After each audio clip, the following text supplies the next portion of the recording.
Hi അസ്സാം വലൈക്കും. ഇന്ന് ഞാൻ വന്നിട്ടുള്ളത് നല്ലൊരു എല്ലിങ്കപ്പയുടെ റെസിപ്പി ആയിട്ടാണ്. അതിന് വേണ്ടിയിട്ടൊരു കുക്കർ അടുപ്പത്തേക്ക് വെച്ചിട്ടുണ്ട്.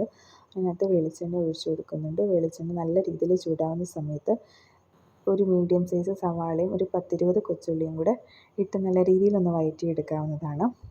നമ്മുടെ ചാനൽ ഇതുവരെ സബ്സ്ക്രൈബ് ചെയ്യാത്തവർ ഒന്ന് സബ്സ്ക്രൈബ് ചെയ്ത് സപ്പോർട്ട് ചെയ്തേക്കണേ.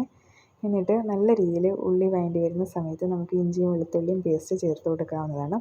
അതിൻ്റെയും പച്ച ചുവയൊക്കെ മാറുന്നിടം വരെ നല്ല രീതിയിലൊന്ന് വഴറ്റിയെടുക്കാം.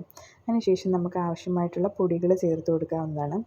മഞ്ഞൾപ്പൊടി, മല്ലിപ്പൊടി, മുളക് പൊടി, കുരുമുളക് പൊടി, അതുപോലെ ഗരം മസാല, പിന്നീട് അല്പം ജീരകപ്പൊടി, വലിയ ജീരകത്തിൻ്റെ പൊടിയും കൂടെ ചേർത്ത് നല്ല രീതിയിലൊന്ന് മിക്സ് ചെയ്തെടുക്കാവുന്നതാണ്. പിന്നീട് എല്ലോട് കൂടിയ ഇറച്ചിയാണ് നമ്മളിവിടെ എടുത്തിട്ടുള്ളത്. അത് നമുക്ക് നല്ല രീതിയിൽ കഴുകി ഈ മസാലയുടെ കൂടെ ഇട്ട് നല്ല രീതിയിലൊന്ന് ഇളക്കി യോജിപ്പിക്കാവുന്നതാണ്.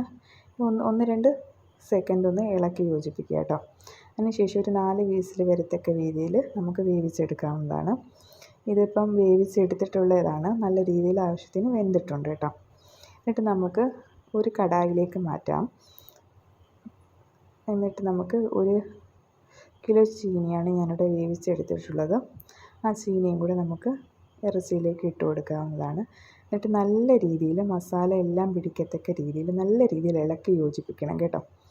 ഇളക്കി യോജിപ്പിച്ച് നമുക്ക് കുറച്ച് സവാളയും കൂടെ അതിൻ്റെ പുറത്തിട്ട് കഴിക്കാവുന്നതാണ് കേട്ടോ. നല്ല ടേസ്റ്റാണ്. അന്നേരം എല്ലാവരും ഒന്ന് ട്രൈ ചെയ്ത് നോക്കണേ. Thank you.